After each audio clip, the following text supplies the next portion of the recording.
നമസ്കാരം, ഞാൻ ഡോക്ടർ ഭാഗ്യ Q&B health കെയറിലെ Ayurveda ഡോക്ടറാണ്. തുടക്കത്തിൽ പ്രത്യേകിച്ച് ലക്ഷണങ്ങളൊന്നും ഇല്ലാതെ തന്നെ പിന്നീട് ആളുകളിൽ ഒരുപാട് കോംപ്ലിക്കേഷൻസ് ഉണ്ടാക്കുന്നൊരു അസുഖമാണ് പ്രമേഹം. പ്രമേഹത്തെക്കുറിച്ച് നോക്കുകയാണെങ്കിൽ ആയുർവേദത്തിൽ പറയുന്നത് മഹാരോഗങ്ങളിൽ ഒന്നാണ് പ്രമേഹം എന്നുള്ളത്. കാരണം ഒരുപാട് ആളുകളിൽ ഞാൻ നേരത്തെ പറഞ്ഞ് നല്ല രീതിയിൽ തന്നെ കോംപ്ലിക്കേഷൻസ് ഉണ്ടാക്കുന്നുണ്ട്. ഇപ്പം നമ്മൾ നോക്കുകയാണെങ്കിൽ ഏറ്റവും കൂടുതൽ പ്രമേഹ രോഗികൾ കാണുന്നത് ചൈനയിലാണ്. രണ്ടാം സ്ഥാനത്തുള്ളത് നമ്മുടെ ഇന്ത്യയുമാണ്. ഇന്ത്യയിൽ തന്നെ ഏറ്റവും കൂടുതൽ, അതായത് ഒരു 25% ആളുകളിൽ പ്രമേഹം ഉള്ളത് നമ്മുടെ കേരളത്തിലാണ്. അതിൽ തന്നെ ഒരു 40% ആളുകളിൽ പ്രമേഹം ഒരു പ്രീ ഡയബറ്റിക് സ്റ്റേജിൽ നിൽക്കുന്നുണ്ട്. അതായത് ജീവിതശൈലി രോഗങ്ങളിൽ ഏറ്റവും കൂടിക്കൊണ്ടിരിക്കുന്ന അസുഖങ്ങളിൽ ഒന്നാണ് പ്രമേഹം. അപ്പോൾ പ്രമേഹത്തെക്കുറിച്ച് നോക്കുന്ന സമയത്ത് ഇപ്പം ഒട്ടുമിക്ക ആളുകൾക്കും അറിയാം എങ്ങനെയാണ് പ്രമേഹം നമ്മൾ കൺട്രോളിൽ വരുത്തേണ്ടതെന്ന്. അതായത് ഒരുപാട് ആളുകൾ ഇതിന് വേണ്ടിയിട്ട് മെഡിസിൻസ് ഒക്കെ എടുക്കുന്നുണ്ടാവും. എന്നാൽ മെഡിസിൻസ് എന്ന് പറയുന്നത് പ്രമേഹം കൺട്രോൾ ചെയ്യേണ്ട 3 ഒരു മെത്തേഡിൽ ഒന്നാണ്. മറ്റ് രണ്ടെന്ന് പറയുന്നത് ഒന്ന് നമ്മുടെ ഡയറ്റിൽ വരുത്തേണ്ട മാറ്റങ്ങളാണ്, മറ്റൊന്ന് എക്സസൈസും കാര്യങ്ങളുമാണ്. അപ്പോൾ ഇന്ന് ഞാൻ നിങ്ങളുമായിട്ട് ഡിസ്കസ് ചെയ്യാൻ വന്നിരിക്കുന്നത് എങ്ങനെയാണ് നമുക്ക് പ്രമേഹം മരുന്നില്ലാതെ, അതായത് ഒരു ഇനീഷ്യൽ സ്റ്റേജ് ആണെങ്കിൽ നമുക്കത് മെഡിസിൻസ് ഒന്നും ഇല്ലാതെ തന്നെ നമുക്കത് എങ്ങനെ കൺട്രോൾ ചെയ്യാമെന്നതിനെ കുറിച്ചിട്ടാണ്. അപ്പോൾ എന്താണ് ഡയബറ്റീസ്? നമുക്കറിയാം, നമ്മുടെ രക്തത്തിൽ ഷുഗർ അഥവാ ഗ്ലൂക്കോസിൻ്റെ ഒക്കെ അളവ് കൂടുന്ന കണ്ടീഷനെയാണ് നമ്മൾ ഡയബറ്റീസ് എന്ന് പറയുന്നത്. മെയിനായിട്ടും ഇത് 2 രീതിയിലാണ് കാണുന്നത്. ഒന്ന് ടൈപ്പ് 1 ആയിട്ടും മറ്റൊന്ന് ടൈപ്പ് 2 ആയിട്ടും. അപ്പോൾ എന്താണ് ടൈപ്പ് 1 എന്ന് നോക്കാം. അതിനു മുമ്പ് നമുക്ക് ഇൻസുലിനെ കുറിച്ചൊന്നറിയാം. ഇൻസുലിൻ എന്ന് പറഞ്ഞ ഹോർമോൺ നമ്മുടെ ശരീരത്തിലെ പാൻക്രിയാസ് ഗ്രന്ഥികളിലെ ബീറ്റ കോശങ്ങളാണ് ഉൽപ്പാദിപ്പിക്കുന്നത്. ഈ ഇൻസുലിൻ ഹോർമോൺ എന്തിനാണ് നമ്മുടെ ബോഡിയിൽ ഉണ്ടാക്കുന്നത്? നമ്മൾ കഴിക്കുന്ന ഭക്ഷണം ദഹിച്ചതിന് ശേഷം നമ്മുടെ കോശങ്ങൾക്കൊക്കെ ആ ഒരു എനർജി അബ്സോർബ് ചെയ്യണമെങ്കിൽ ഇൻസുലിൻ ആവശ്യമായിട്ടുണ്ട്. എന്നാൽ ഈ ഇൻസുലിൻ തീരെ നിങ്ങളുടെ ശരീരത്തിൽ പ്രൊഡ്യൂസ് ചെയ്യുന്നില്ലെങ്കിൽ ഈ ഗ്ലൂക്കോസ് എന്താവും? ക്രമാതീതമായിട്ട് കൂടും. ഇതിനെയാണ് നമ്മൾ ടൈപ്പ് 1 ഡയബറ്റീസ് എന്ന് പറയുന്നത്. അപ്പം എന്താണ് ടൈപ്പ് 2 ഡയബറ്റീസ് എന്ന് നോക്കാം. ഇൻസുലിൻ ഉണ്ടാക്കുന്നുണ്ട്, പക്ഷെ അതിന് ആക്ടിവിറ്റി കുറവാണ്. അതായത് ഇൻസുലിൻ റെസിസ്റ്റൻസ് ആയിട്ടുള്ള ഒരു കണ്ടീഷനാണ് ടൈപ്പ് 2 ഡയബറ്റീസ്. കൂടുതലായിട്ടും ജീവിതശൈലിയിൽ വന്ന മാറ്റങ്ങൾ കൊണ്ട് വരുന്നത് ടൈപ്പ് 2 ഡയബറ്റീസ് ആണ്. അപ്പം ഇങ്ങനെ ഡയബറ്റീസ് വന്ന ആളുകളിൽ ഒരുപാട് ലക്ഷണങ്ങൾ കാണിക്കും അല്ലേ? അപ്പം അത് ഏതൊക്കെയാണ് നമുക്കറിയാം. കോമൺ ആയിട്ട് ആളുകൾ പറയുന്ന കാര്യമാണ് അതൊരു നെക്സ്റ്റ്, അതായത് ഒരു സെക്കൻഡ് സ്റ്റേജിലോട്ടൊക്കെ വരുന്ന സമയത്ത്, അത് ഇനീഷ്യൽ സ്റ്റേജിലല്ല, കുറച്ചധികം കൂടി നിങ്ങൾ ടാബ്ലറ്റ് ഒക്കെ എടുക്കാൻ തുടങ്ങുന്ന സമയത്താണ് ആളുകൾ കോമൺ ആയിട്ട് പരാതി പറയുന്നത്, ഡോക്ടർ എനിക്ക് വല്ലാതെ തരിപ്പുണ്ട്, അതുപോലെ തന്നെ കാലിനൊക്കെ ഭയങ്കര കോച്ചിപ്പിടുത്തവും കാര്യങ്ങളൊക്കെ വരുന്നുണ്ട് എന്നുള്ളത്. എന്നാൽ ഇതിൻ്റെ ഒരു ഇനീഷ്യൽ സ്റ്റേജിൽ അല്ലെങ്കിൽ ഒരു പ്രീ ഡയബറ്റിക് സ്റ്റേജിൽ വരുന്ന കുറച്ച് കാര്യങ്ങളാണ്. നിങ്ങൾക്ക് അമിതമായിട്ട് വരുന്ന വിശപ്പ്, അല്ലെങ്കിൽ നിങ്ങൾക്ക് ഭയങ്കരമായിട്ട് എന്ത് വരിക? ദാഹം വരിക, നിങ്ങൾക്ക് പെട്ടെന്ന് തന്നെ ക്ഷീണം ഉണ്ടാവുക, എപ്പോഴും ഉറങ്ങണം എന്ന് തോന്നുന്ന ഒരു കണ്ടീഷൻ. ഇതൊക്കെ പ്രമേഹത്തിൻ്റെ ഒരു ഇനീഷ്യൽ സ്റ്റേജ് അല്ലെങ്കിൽ ഒരു പ്രീ ഡയബറ്റിക് സ്റ്റേജിൽ വരുന്ന കുറച്ച് കാര്യങ്ങളാണ്. നിങ്ങൾ ഇതും ആ ഒരു സ്റ്റേജിലൊന്നും നമുക്ക് കൺട്രോൾ ചെയ്യാൻ പറ്റിയിട്ടില്ലെങ്കിൽ ഒരു നെക്സ്റ്റ് സ്റ്റേജിലോട്ട് പോകുന്ന സമയത്താണ് അതിൻ്റെ കോംപ്ലിക്കേഷൻസ് ഒരുപാടായിട്ട് കാണുന്നത്. അതിൽ ആദ്യം തന്നെ പറയുകയാണെങ്കിൽ ന്യൂറോപ്പതി കണ്ടീഷൻസ് ആണ്. ഞാൻ നേരത്തെ പറഞ്ഞ പോലെ തന്നെ തരിപ്പ്, അല്ലെങ്കിൽ കാലിന് വരുന്ന പിരിപിരിപ്പ്, നംനെസ് പോലുള്ള കണ്ടീഷൻസ് ഒക്കെ വരുന്നത് ഒരു ഡയബറ്റിക് ന്യൂറോപ്പതി എന്ന് പറഞ്ഞ കണ്ടീഷനാണ്. പിന്നെ വരുന്നത് ഡയബറ്റിക് റെറ്റിനോപ്പതിയാണ്. റെറ്റിനോപ്പതി എന്ന് പറയുന്നത് നമ്മുടെ കണ്ണിൻ്റെ കാഴ്ച കുറഞ്ഞിട്ട് തിമിരം പോലെയുള്ള കണ്ടീഷൻസും, അതുപോലെ തന്നെ റെറ്റിനയിൽ വരുന്ന ചില ചേഞ്ചസ് കാരണം ആളുകളിൽ കാഴ്ചക്കുറവൊക്കെ ഉണ്ടാക്കുന്നതിനാണ് നമ്മൾ ഡയബറ്റിക് റെറ്റിനോപ്പതി എന്ന് പറയുന്നത്. പിന്നെ വരുന്ന ഒരു കണ്ടീഷൻ ഡയബറ്റിക് നെഫ്രോപ്പതിയാണ്. നെഫ്രോപ്പതി എന്ന് പറയുന്നത് നമ്മുടെ കിഡ്നിയിൽ ക്രിയാറ്റിനൊക്കെ കൂടുകയും കിഡ്നിയിലെ ചില ചേഞ്ചസ് കാരണം ഈ ക്രിയാറ്റിനിലൊക്കെ ചില വ്യത്യാസങ്ങൾ വരുന്നതിനെയാണ് നമ്മൾ ഡയബറ്റിക് നെഫ്രോപ്പതി എന്ന് പറയുന്നത്. അപ്പോൾ ഇത് 3 മെയിൻ ആയിട്ടുള്ള കോംപ്ലിക്കേഷൻസ്. അപ്പോൾ ഞാൻ നേരത്തെ പറഞ്ഞതാണ് ഡയബറ്റീസിൻ്റെ ചില പ്രധാനപ്പെട്ട ലക്ഷണങ്ങൾ. അപ്പം നമുക്ക് എങ്ങനെയാണ് ഇത് കൺട്രോൾ ചെയ്യേണ്ടതെന്ന് നോക്കാം. അതിന് മുൻപ് തന്നെ നമുക്ക് ചില ചേഞ്ചസ് നമ്മുടെ സ്കിന്നിലും വരാറുണ്ട്. ഡയബറ്റീസ് കൂടുന്ന സമയത്ത് നമ്മുടെ സ്കിന്നിൽ ചില ചേഞ്ചസ് വരാറുണ്ട്. അതിൽ ആദ്യം തന്നെ പറയുന്നത് ഡ്രൈനെസ് ആണ്. ഡ്രൈനെസ് അല്ലെങ്കിൽ നിങ്ങൾക്ക് എന്താവുക, വല്ലാത്ത ചൊറിച്ചിലൊക്കെ കാലിന് വരിക, ആ കാലിൻ്റെ ഭാഗത്ത് ഒരു മൊരിച്ചിൽ പോലെയൊക്കെ ചില കണ്ടീഷനിൽ നമ്മൾ ഡയബറ്റിക് പേഷ്യൻസിൽ കാണാറുണ്ട്.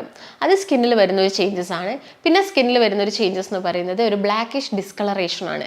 അക്കാന്തോസിസ് നൈഗ്രിക്കൻസ് എന്നാണ് നമ്മൾ ഇതിനെ പറയുന്നത്. ഇത് കൂടുതലായിട്ട് കൂടുതലായിട്ടും കാണുന്നത് നമ്മുടെ കഴുത്തിന് ചുറ്റും വരുന്നുണ്ട്. ഇപ്പോൾ PCOD കേസസ് ഒക്കെ നോക്കുകയാണെങ്കിൽ നമുക്കറിയാം അവിടെ ഒരു ഇൻസുലിൻ റെസിസ്റ്റൻസ് ഉണ്ടാവും. അതിൻ്റെ ഭാഗമായിട്ട് ഇങ്ങനെയുള്ള പെൺകുട്ടികളിലും നമ്മൾ കഴുത്തിന് ചുറ്റും കറുപ്പ് നിറം കാണാറുണ്ട്. അതുപോലെ തന്നെ ഇങ്ങനെ ഒരു ഷുഗർ പേഷ്യൻസിലും നമ്മൾ കാണുന്നത് കഴുത്തിന് ചുറ്റും വരാറുണ്ട്.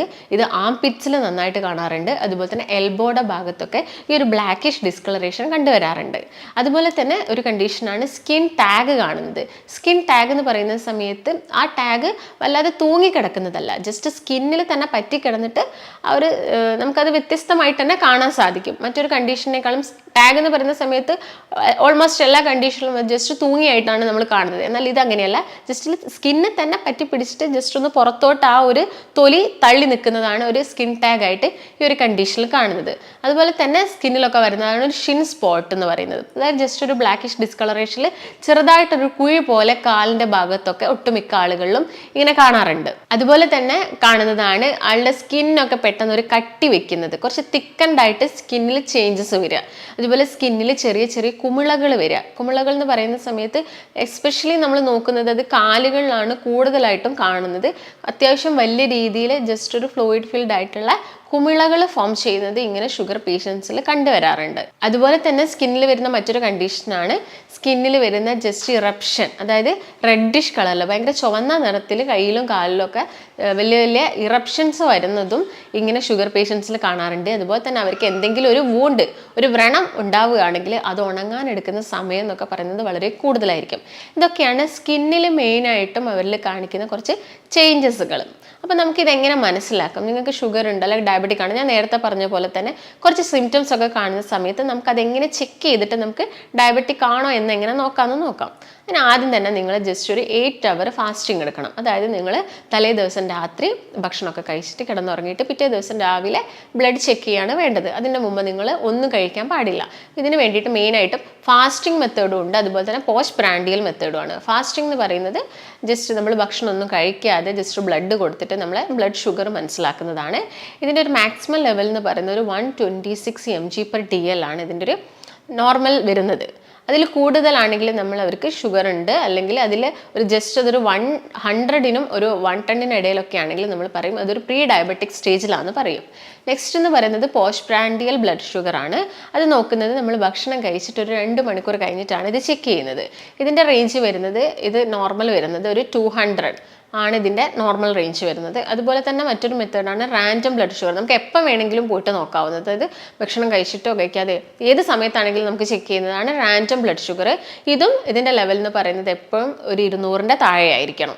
പിന്നുള്ളതാണ് HbA1c. HbA1c എന്ന് പറയുന്നത് നമ്മുടെ ഒരു 3 മാസത്തെ ആവറേജ് ഷുഗറിൻ്റെ ആവറേജ് എത്രത്തോളം ഹീമോഗ്ലോബിൻ നമ്മുടെ ഗ്ലൂക്കോസുമായിട്ട് ചേർന്നിരിക്കുന്നു എന്ന് മനസ്സിലാക്കുന്നതാണ് HbA1c ടെസ്റ്റ്. അപ്പോൾ നിങ്ങൾ ഒരു ദിവസം ഫാസ്റ്റിംഗ് നോക്കിയിട്ട് നിങ്ങൾ ബ്ലഡ് ഷുഗറൊക്കെ കൂടുതലാണ്, അപ്പോൾ നെക്സ്റ്റ് ഡേ നമ്മൾ ഫാസ്റ്റിംഗ് നോക്കുന്നതിന് പകരം നിങ്ങളൊരു 3 മാസത്തെ ആവറേജ് എടുക്കുന്നതായിരിക്കും കുറച്ചും കൂടി ബെറ്റർ. ഒരു ദിവസത്തെ ഫാസ്റ്റിംഗ് നോക്കിയിട്ട് നമുക്ക് അവർക്ക് ഷുഗർ ഉണ്ടെന്ന് പറയാൻ പറ്റില്ല.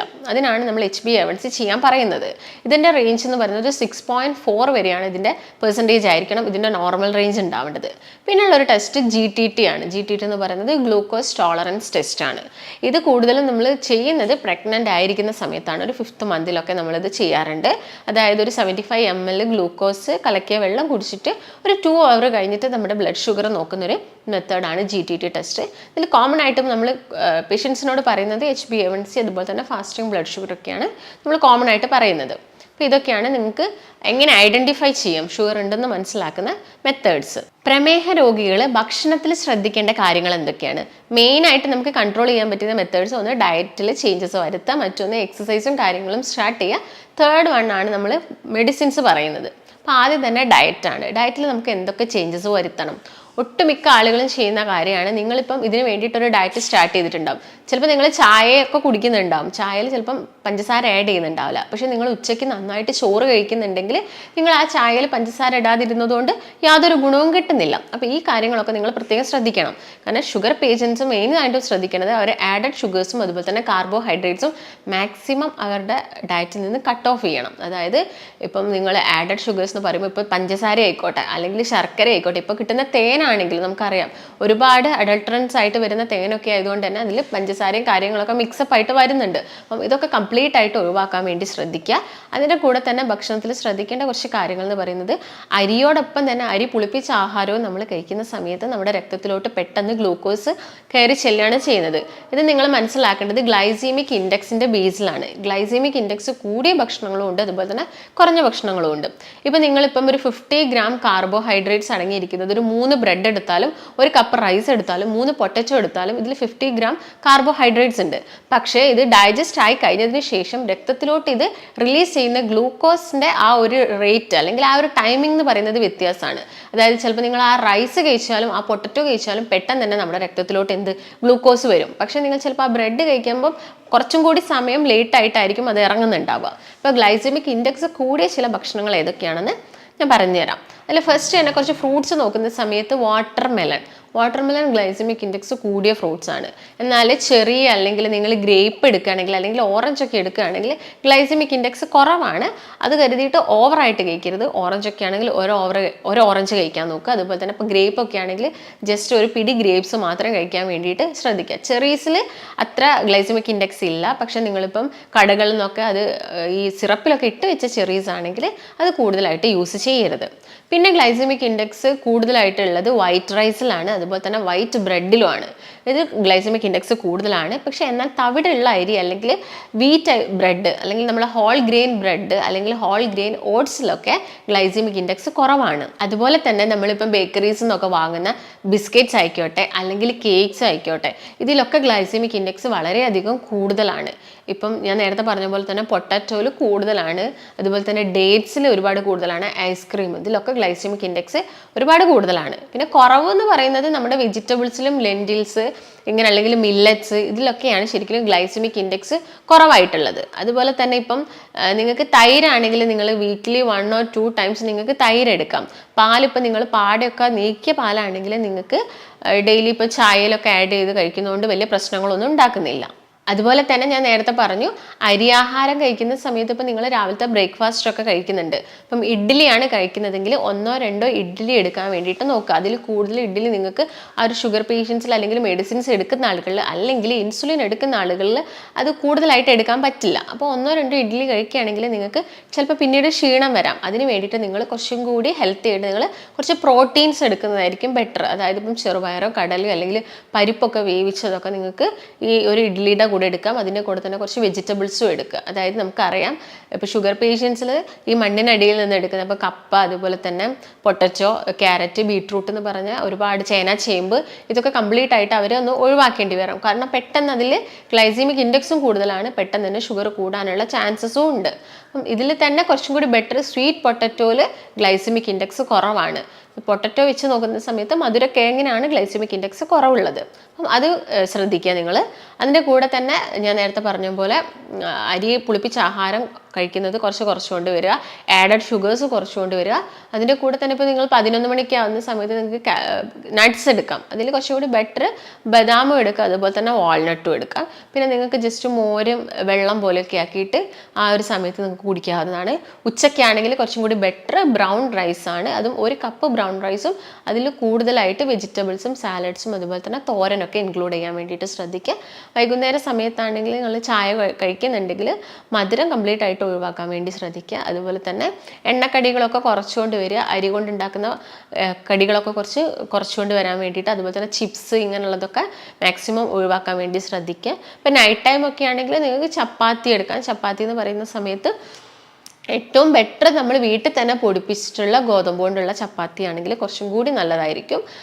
അങ്ങനെയാണെങ്കിൽ നിങ്ങൾക്ക് 1 or 2 ചപ്പാത്തി പ്ലസ് വെജിറ്റബിൾസ് തന്നെയാണ് പറയുന്നത്. ഫ്രൂട്ട്സ് എന്ന് പറയുന്ന സമയത്ത് ഓവർ മധുരമുള്ള ഫ്രൂട്ട്സ് മാക്സിമം എടുക്കാതിരിക്കാൻ വേണ്ടി ശ്രദ്ധിക്കുക. മധുരം കുറച്ചിട്ടുള്ള ഫ്രൂട്ട്സ് ഒക്കെ എടുക്കുക. അതുപോലെ തന്നെ ഇലക്കറികളൊക്കെ നിങ്ങൾക്ക് നന്നായിട്ട് കഴിക്കുക. മുരിങ്ങേൻ്റെ ഇല, ചീരേൻ്റെ ഇലയൊക്കെ നിങ്ങൾ മാക്സിമം കഴിക്കാൻ വേണ്ടി തന്നെ ശ്രദ്ധിക്കുക. പിന്നെ നന്നായിട്ട് വെള്ളം കുടിക്കുക. ഒരു ദിവസം നമ്മുടെ ബോഡി വെയ്റ്റിനനുസരിച്ചിട്ട് വേണ്ടിയിട്ടുള്ള വെള്ളം കുടിക്കുക. നന്നായിട്ടൊരു 8 മണിക്കൂറെങ്കിലും ഉറങ്ങാൻ വേണ്ടിയിട്ട് നോക്കുക. ഇതിൻ്റെ കൂടെ തന്നെ ഞാൻ നേരത്തെ പറഞ്ഞൊരു കാര്യമാണ് എക്സസൈസ്. നമ്മൾ ചിട്ടയായ ഒരു ഭക്ഷണ രീതിയോടൊപ്പം തന്നെ നമുക്ക് വേണ്ടത് വ്യായാമമാണ്. വ്യായാമം എന്ന് പറയുന്ന സമയത്ത് ഒരു 45 മിനിറ്റ്സ് എങ്കിലും ഡെയിലി നിങ്ങൾ എക്സസൈസ് ചെയ്യാൻ വേണ്ടിയിട്ട് അല്ലെങ്കിൽ നടത്തോ കുറച്ച് വിഗറസ് ആയിട്ടുള്ള രീതിയിൽ നടത്തവും കാര്യങ്ങളൊക്കെ ചെയ്യുക. ആ ഒരു നല്ല രീതിയിൽ വിയർപ്പ് വരുന്ന രീതിയിൽ തന്നെ നിങ്ങൾ വർക്കൗട്ടും കാര്യങ്ങളും ചെയ്യുക. അതിപ്പം സ്വിമ്മിങ് ആയി അല്ലെങ്കിൽ റൈഡിങ്ങോ സൈക്ലിങ്ങോ അങ്ങനെ എന്തോ, അല്ലെങ്കിൽ നിങ്ങൾ സൂംബ ഡാൻസ് ആണെങ്കിൽ അങ്ങനെ എന്തെങ്കിലുമൊക്കെ പ്രാക്ടീസ് ചെയ്യാൻ വേണ്ടിയിട്ട് ശ്രദ്ധിക്കുക. എന്നിട്ടും ഷുഗർ കുറയുന്നില്ല, നമുക്ക് ചേഞ്ചസ് ഒന്നും വരുത്താൻ പറ്റുന്നില്ലെങ്കിൽ നമുക്ക് മെഡിസിൻസ് സ്റ്റാർട്ട് ചെയ്യാം. പക്ഷേ ഞാൻ നേരത്തെ പറഞ്ഞ പോലെ ഷുഗർ എന്ന് പറയുന്നത് ഒരു ഇനീഷ്യൽ സ്റ്റേജിൽ നമുക്ക് ലക്ഷണങ്ങളൊന്നും നമ്മൾ അത്ര സീരിയസ് ആയിട്ട് എടുക്കണമെന്നില്ല. ചിലപ്പോൾ നമ്മൾ ആ ഒരു മെഡിസിൻ എത്തേണ്ട സ്റ്റേജിലാണെങ്കിൽ ചിലപ്പോൾ നമ്മൾ മെഡിസിൻസ് കഴിക്കേണ്ടി വരും. അതിൻ്റെ കൂടെ തന്നെ ഈ കാര്യങ്ങളൊക്കെ ശ്രദ്ധിക്കുക. അപ്പം ഞാൻ നിങ്ങൾക്ക് എന്തെങ്കിലും സംശയങ്ങളോ കാര്യങ്ങളോ ഉണ്ടെങ്കിൽ താഴെ കാണുന്ന നമ്പറുമായിട്ട് ബന്ധപ്പെടുക. ആയുർവേദത്തിൽ ഒരുപാട് മെഡിക്കേഷൻസ് ഇതിന് വേണ്ടിയിട്ട് അവൈലബിൾ ആണ്. നമുക്ക് മറ്റൊരു നല്ല ഹെൽത്ത് ടോപ്പിക്കുമായിട്ട് വീണ്ടും കാണാം. നന്ദി.